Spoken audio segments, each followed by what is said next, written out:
የዘንድሮ ዓለም አቀፍ የሴቶች ቀን በዓለም አቀፍ ደረጃ ለ114ኛ ጊዜ በሀገራችን ደግሞ ለ49ኛ ጊዜ ፈጣንና ቀጣይነት ያለው ሁሉን አቀፍ ለውጥ በሴቶች ተሳትፎ ይረጋገጣል በሚል መሪ መልእክት ተከብሯል። የአማራ ክልል ሴቶች ህጻናትና ማህበራዊ ጉዳይ ቢሮ ሰራተኞች ቀኑን ለታላቁ ህዳሴ ግድብ ቦንድ በመግዛትና በተለያዩ ዝግጅቶች አክብረውታል። የዘንድሮ ዓለም አቀፍ የሴቶች ቀን በአዳራሽ ቀኑን አስታውሶ ከማለፍ ባለፈ የሴቶችን ተጠቃሚነት ባረጋገጠ መልኩ የተለያዩ ተግባራትን በማከናወን መከበሩን የክልሉ ሴቶች ህጻናትና ማህበራዊ ጉዳይ ቢሮ ኃላፊ ወይዘሮ ብርቱካን ሲሳይ ተናግረዋል። የዚህ ዓመት ማርቼት እንደምታውቁት በአዳራሽ አልነበረም። በየአርሶ አደሩ ከተማ ላይ ያሉ ደግሞ በጥቃቅንና አነስተኛ የተደራጁ ሰዎቻችን ደግሞ በከተማ ስራቸው የሂሳብ አያያዛቸው የቴክኖሎጂ አጠቃቀማቸው ለተለያዩ የስራ ዕድል በመፍጠር በአጠቃላይ የመንግስት ግብአት አግኝተው በተባለው መንገድ ከተማ ላይ ያሉ ሰዎች ወደ ስራ ገብተዋል ወይ የሚለውን በማረጋገጥ ስራ የተሰራ ሲሆን በዚህ በኩል ደግሞ እኛም አብረን ተሰማርተን ስለነበረ አብዛኛዎቹ ስራዎች በጥሩ ሁኔታ ሄዱ። መስፋትና ማሳደግ የሚፈለግበት እንደሆነ ያየንበት ሁኔታ ነው ያለው። ሴቶች ቅድመ የማህፀን ጫፍና የጡት ካንሰር ምርመራ እንዲያደርጉ በትኩረት ሲሰራ መቆየቱን የገለጹት ቢሮ ኃላፊዋ የሴቶችን ተጠቃሚነት ለማረጋገጥ ሰፊ ስራ መሰራቱንም አስረድተዋል።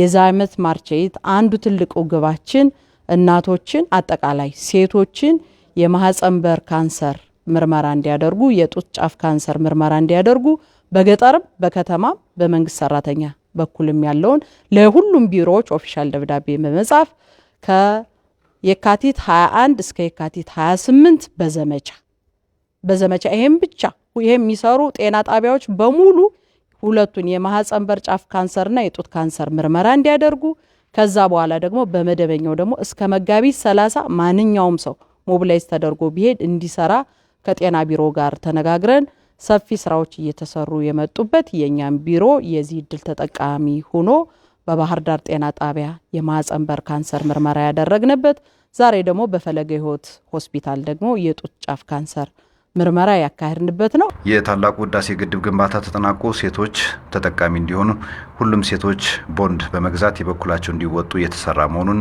ወይዘሮ ብርቱካን ገልጸዋል። የህዳሴ ግድቡ ተጠናቆ በሙሉ አቅሙ አገልግሎት እንዲሰጥ ሁሉም ሴቶች ይሄን ቦንድ በመግዛት አሻራችን ማስቀመጥ ስላለብን አንዱ በትልቅ ግብ ተጥሎ እየተሰራ ያለው ይሄ ነው። በዚህም በኩል በገጠርም በከተማም በሲቪል ሰርቫንቱም በኩል ጥሩ እንቅስቃሴዎች ያሉበት ሁኔታ ነው ያለ። ለታላቁ ህዳሴ ግድብ ካሁን ቀደም ቦንድ መግዛታቸውን ያወሱት ሰራተኞቹ አሁንም የተጀመረው አጠናቆ ለትውልድ ለማስረከብ ቦንድ መግዛታቸውን ገልጸዋል። አሁንም ቢሆን እንደጀመር እንጨርሰዋለን፣ መቀጠል አለበት። ጨርሰን ለትውልዱ ማስረከብ አለብን ብዬ ነው ማስበው። እኔ ከመጀመሪያ ጀምሮ ተሳታፊ ነኝ። ዛሬም እገዛለሁ። ገዝቻለሁ፣ 1000 ገዝቻለሁ። እኔም አመሰግናለሁ። በእለቱ የተሻለ የስራ አፈጻጸም ለነበራቸው የቢሮ ሴት ሰራተኞች የእውቅናና የማበረታቻ ሽልማት ተበርክቶላቸዋል።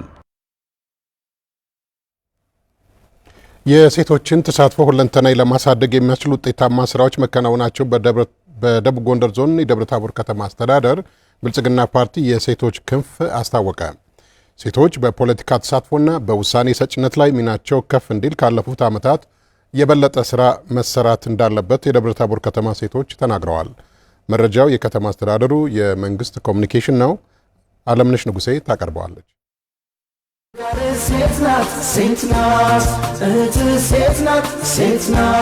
የሴቶችን ተሳትፎና ተጠቃሚነት ለማረጋገጥ በትኩረት መሰራት እንዳለበት በደቡብ ጎንደር ዞን የደብረ ታቦር ከተማ አስተዳደር ሴቶች ተናግረዋል። ከጊዜ ወደ ጊዜ የሴቶች መብት እየተከበረ ሁለንተናው ተሳትፏቸው እያደገና ተጠቃሚነታቸው እየጨመረ መምጣቱን የገለጹት የከተማዋ ሴቶች በሚፈለገው ደረጃ ተጠቃሚ አልሆኑም ብለዋል። በፖለቲካ ተሳትፎና በውሳኔ ሰጭነት ላይ ሚናቸው ከፍ እንዲል መሰራት አለበት ነው ያሉት።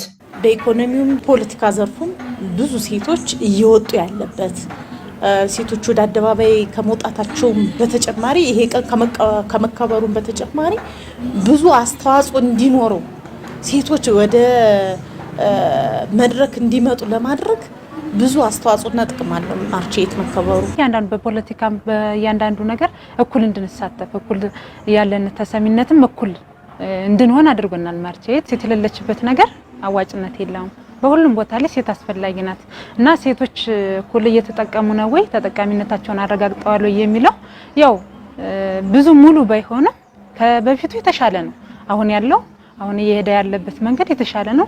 ለቀጣይ ደግሞ እነዚህን ክፍተቶች ያሉትን ክፍተቶችም እየሞላ ለቀጣይ እንዲስተካከሉ ሴቶች ላይ ይደርስባቸው የነበረውን ግፍና ጭቆና ተቃውመው ለውጥና መሻሻል እንዲመጣ ላደረጉ ጀግና ሴቶች ምስጋና ያቀረቡት የከተማ አስተዳደሩ ብልጽግና ፓርቲ የሴቶች ክንፍ ኃላፊ ወይዘሮ ቤቴልሔም ክበቤ ሴቶች ሁለንተናዊ ተሳትፏቸው እንዲያድግና ተጠቃሚነታቸው እንዲረጋገጥ እየተሰሩ ባሉ ስራዎች ውጤት እየመጣ መሆኑን ገልጸዋል። ትናንት ሴቶች ሰርተው እንዳልሰሩ በአደባባይ ወጥተው እንዳይናገሩ የነበረብንን ጫና ለመቀነስ የነበረብንን ጫና ታግለን ለማሸነፍ ዛሬ ደግሞ በብልጽግና ዘመን ሴቶች መሪ ሆነው እንዲቀጥሉ እኩል ከወንዶች ጋር ተሰልፈው ውጤት እንዲያስመዘግቡ ለተደረገልን ለትናንት ጀግኒቶች በድጋሚ ምስጋና ማቅረብ እፈልጋለሁ። ዓለም አቀፉ የሴቶች ቀን በዓል አከባበር ላይ ተገኝተው መልእክት ያስተላለፉት የአማራ ክልል ወጣቶችና ስፖርት ቢሮ አማካሪ አቶ አባይነ መላኩ ሴቶች እያደረጉ ያሉትን ሁለንተናዊ ተሳትፎ አጠናክረው በመቀጠል ተጠቃሚነታቸውን ማረጋገጥ አለባቸው ብለዋል።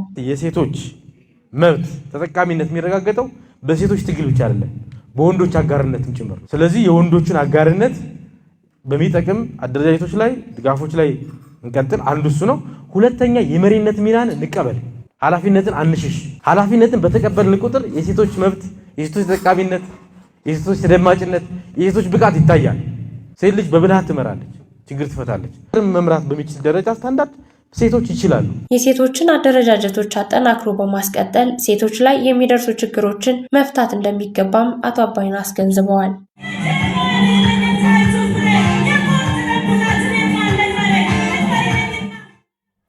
ሰላምን ለማጽናት በሚሰራው ስራ የመሪነት ሚናችን እየተወጣን ነው ሲሉ በደብረ ብርሃን ከተማ አስተዳደር የሚገኙ ሴት አመራሮች ተናገሩ። ያጋጠሙ የሰላም ችግር እንዲፈታ ሁሉም ዜጋ ኃላፊነቱን ሊወጣ ይገባል ነው ያሉት ሴት የስራ ኃላፊዎች። ዮናስ ታደሰ ተጨማሪ።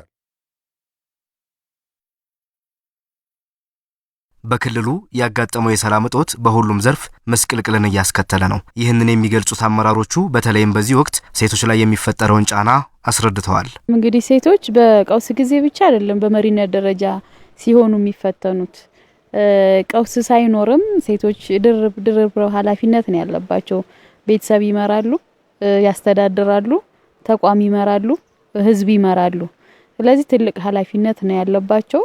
በቀውስም ሳይሆን በመደበኛው ጊዜም ኃላፊነታቸው ከባድ ነው ከወንዶቹ በተለየ ማለት ነውና በጣም ፈተና ነው የሚሆነው በተለይ በዚህ ወቅት መሪነት ላይ መቀመጥ ማለት ነው። በተለይም ሴቶች በሰላም እጦት ዙሪያ ሰላም ከሌለ ብዙ እናቶች የስለንቦና የኢኮኖሚም የተለያየ ጫና ይደርስባቸዋልና ሰላም ለሴቶች እጅግ በጣም አስፈላጊ ነው። ምክንያቱም እናቶች ብዙ ኃላፊነት አለባቸው።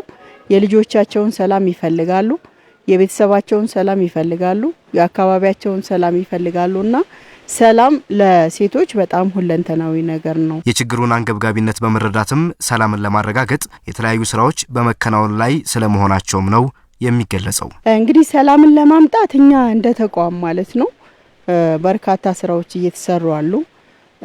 ሴቶች በተለያዩ አደረጃጀቶች ተደራጅተዋል።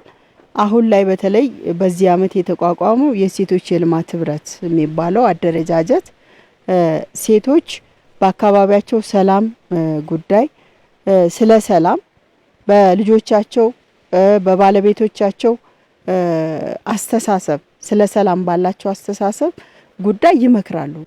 በርካታ መድረኮችን እንፈጥራለን በሴቶች ዘርፍም ለሰላሙ ሲባል ሰላም ለሁሉም ለሰላም አስፈላጊ ስለሆነ ማለት ነው። የሰላም ማጣት ደግሞ ትልቁ ነገር ጫና የሚፈጥረው ሴቶች ናቸው። ባሎቻቸው ናቸው፣ ልጆቻቸው ናቸው የሚሞቱት በሁሉም ወገን ማለት ነውና እንደ ሴት አመራር እንደ ተቋም ብዙ ጊዜ መድረኮችን እንፈጥራለን። ወደ ውይይት ወደ ድርድር ልጆቻቸውም ይሆናል ባሎቻቸውም በቅርብ የሚያቋቸውን ሰዎች ዘመዶቻቸውም ሊሆን ይችላል በሰላም ወደ ቤታቸው እንዲያስገቡ እንመካከራለን ማለት ነው። በራሳችን የሰላም እጦት እያንዳንዱን እንቅስቃሴ አይገመት ያደርገዋል የተባለ ሲሆን ለዚህ ደግሞ ሴቶች ብሎም እናቶች ሚናቸውን በአግባቡ ቢወጡ ነገሩ ቀላል ይሆናል። በየትኛውም ረገድ ግን ሰላማችንን ለማስፈን ንግግር ብቻ አማራጭ መሆን አለበት ነው የተባለው። ሰላም ከሌለ እንግዲህ ወረስነውንም ማወጥ አንችልም። በማን ጊዜ በየትኛው ወቅት ምን እንደሚያጋጥመን ስለማናቅ ማለት ነውና እንደ ሀገር ሰላም መምጣት አለበት። በጦርነት በሞት የሚፈታ መፍትሄ የለም። ካሳለፍነው ጦርነት መማር ይጠበቅብናል ብዬ አስባለሁ። በርካታ ሰዎች ሞተዋል፣ በርካታ ወጣቶች አካል ጉዳተኛ ሆነዋል። መጨረሻ ግን በስምምነት ነው የተፈታው ማለት ነው። አሁንም ደግሞ መምጣቱ አይቀርም የሚል እምነት አለኝ እኔ። ሰላም ወረዱ ላይቀር ሁሉም ወገኖቻችን ሰብአዊም ቁሳዊ ጉዳትም አይደረስ የሚል መልእክት ነው ያለኝ። መንግስት በጣም ሆዴ ሰፊ ሆኖ ተደጋጋሚ የሰላም ጥሪዎችን እያደረገ ነው ያለው። ይሄንን የሰላም ጥሪ ደግሞ ማህበረሰቡ እታች ያለው በተለይ እናቶች ጭምር ልጆቻቸውን ቤተሰቦቻቸውን ይብቃ ብለው ተጽዕኖም እየፈጠሩ ወደ ሰላም እንዲመጡ ማድረግ ያስፈልጋል። አስተማማኝና ዘላቂ ሰላምን በመፍጠር ረገድ ሁሉም ሚናውን መወጣት እንዳለበትም ተመላክቷል። በግብይት ሂደት ውስጥ ያሉ ያልተሳለጡ የገበያ ስርዓቶችን ለማስተካከል የህብረት ስራ ማህበራት አስተዋጽኦ አስፈላጊ ነው ሲሉ የኢትዮጵያ ህብረት ስራ ማህበራት ኮሚሽነር አምባሳደር ሽፈራው ሽጉጤ ተናገሩ። በህብረት ስራ የተደራጀ ኢንዱስትሪያላይዜሽን እንዲመጣ መሰረታዊ የሪፎርም ትግበራ እየተከናወነ መሆኑንም ኮሚሽነሩ ተናግረዋል። ቤተልሔም ሰለሞን ተጨማሪ አላት። የ2017 በጀት ዓመት የ6 ወራት እቅድ አፈጻጸሙን የገመገመው የኢትዮጵያ ህብረት ስራ ኮሚሽን የማህበረሰቡን አቅም በማጎልበት የህብረት ስራ ማህበራትን ብቃት በዘላቂነት መገንባትን ዓላማ አድርጎ የተዘጋጀው የሪፎርም ማሻሻያ ትግበራን አስመልክቶም የክልልና ከተማ አስተዳደር ተወካዮች በተገኙበት የውይይት መድረክን አካሂዷል። የህብረት ስራ ማህበራት ምርቶቻቸውን ለገበያ በማቅረብ ተወዳዳሪ እንዲሆኑ ለማስቻልና ጠንካራ አሰራሩን ለመዘርጋት ታልሞ ባለፈው አንድ ዓመትም በሀገር አቀፍ ደረጃ ትልቅ አቅም የሚፈጥር ሪፎርም እየተተገበረ እንደሚገኝ የኮሚሽኑ ኮሚሽነር አምባሳደር ሽፈራው ሽጉጤ ገልጸዋል። በህብረት ስራ የተደራጀ ኢንዱስትሪያላይዜሽን እንዲመጣ፣ የተደራጀ ህዝብ አቅም እንዲመጣ፣ የተደመረ ህዝብ አቅም እንዲመጣ መንግስት አለ፣ የግሉ ዘርፍ አለ። የተደራጀ ህዝብ አቅም ደግሞ በህብረት ስራ ማህበራት በኩል እንዲመጣ ማድረግ ነው። በዚህም ሪብራንድ ማድረግን ታሳቢ ያደረገ ስራ እየሰራ ነው።